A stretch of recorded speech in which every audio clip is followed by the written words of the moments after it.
I just think they're neat. It's deservedly iconic.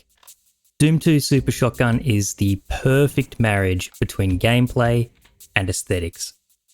However, something has always fascinated me about it. The graphics actually don't really hold up very well under scrutiny. They're kinda jank. But maybe that's why it works so well. To hell with realism and precision. If it looks cool, it is cool. The idea for the Super Shotgun came relatively early in Doom 2's development. However, it used to look a bit more bland, like a simple reskin of the regular shotgun. It was a good decision to rework the graphics into what they are, but I'm not sure when the release graphics were actually finalised. Maybe a lot of thought went into the design, but the actual drawing process was a little rushed. Anyway, what the hell am I even talking about?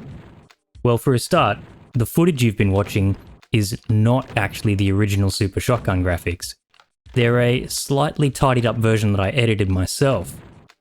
Here are the original graphics. Do you see? Do you see? Yes, I see. The differences are definitely pretty subtle. And don't get me wrong, the Super Shotgun graphics are sick as hell. This is just a nerdy nitpick video because, well, I'm a nerd and I think these sort of things are fun. Anyway, let's go through what I consider jank right now. And as we go through them, leave a comment if you already knew about this one or if you disagree with me that it's some kind of oddity or mistake. I'd be very interested to hear your thoughts. If you're a Decino fan, then you're probably well aware of this one, as he's pointed it out many times. This brown pixel on the left-hand side of the barrel. Probably a leftover from the graphical rework from this to this. Once you've seen it, it's pretty hard to unsee. I should note here, the edited graphics are my own, but a quick and easy way to have a corrected version for yourself is to download the Doom 2 Sprite Fix WAD by Marfidimus Blackamus. It fixes a lot of little quirks in Doom 2 sprite work, it's great. I'll put a link to it in the description. This is also fixed by Marfi's Sprite Fix Pack. But watch closely. Do you see?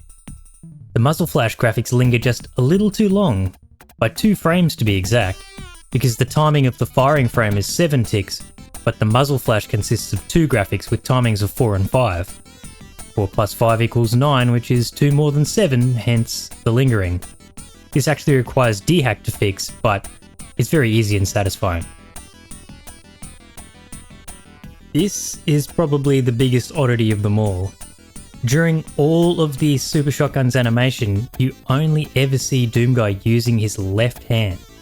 To hold the gun, left hand. To break it open, his left hand. Stuffing the shells in, all of a sudden his left hand, and then his left hand closing it again. It's all technically possible, considering Doomguy does have superhuman reflexes, but it actually doesn't really make much sense. Because shouldn't his left hand still be holding the gun while it's open like this, and then his right hand should be putting the shells in? The new Doom games realised this, and made the animation much clearer. He flips the gun the other way around, and while he is still using his left hand the entire time, he very clearly takes it off the grip, reaches across to put the shells in, and then quickly flips around and grabs the grip again to close the gun. I think this was a very clever way to sort of tie in with the old animation, but it very clearly fixes up the sort of impossible scenario that the old animation suggested, where his left hand was moving around really, really fast trying to do everything. You could patch this in Doom 2 by sort of editing the animations to something like this, but I don't know, it doesn't really look as cool, does it? Maybe it's just because we're used to what we know, or it is just more aesthetically pleasing, even if it's not really physically possible. I wonder whether Kevin or Adrian or anyone at id noticed this before Doom 2's release. It'd be really interesting to know if this was just an oversight or a deliberate bit of artistic liberty. Look at the SSG's idle animation. In between the barrels there appears to be a sight, but now look at some of its post-firing frames. Where's the sight? Maybe it's the perspective, but I don't think so. I think it just hasn't been drawn. Whoopsie or not? Someone more familiar with real firearms could possibly set me straight in the comments. Guns are precision tools. They need to be manufactured to pretty tight tolerances. So why is the SSG's idle frame so wonky? Why didn't they just draw one half and then mirror it? Wouldn't that have saved time? I don't know, it looks cool though, and I guess that's what matters.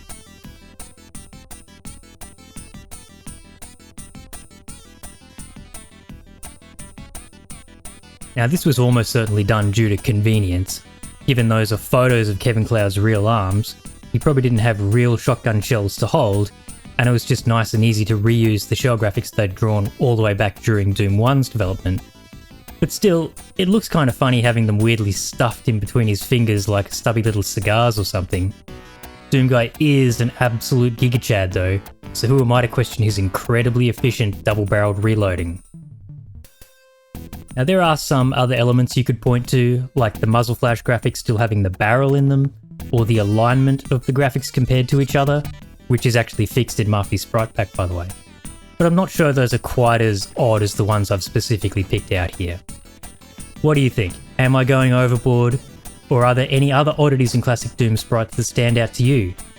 Let me know in the comments. And for now, that's it. I'll see you later. Peace.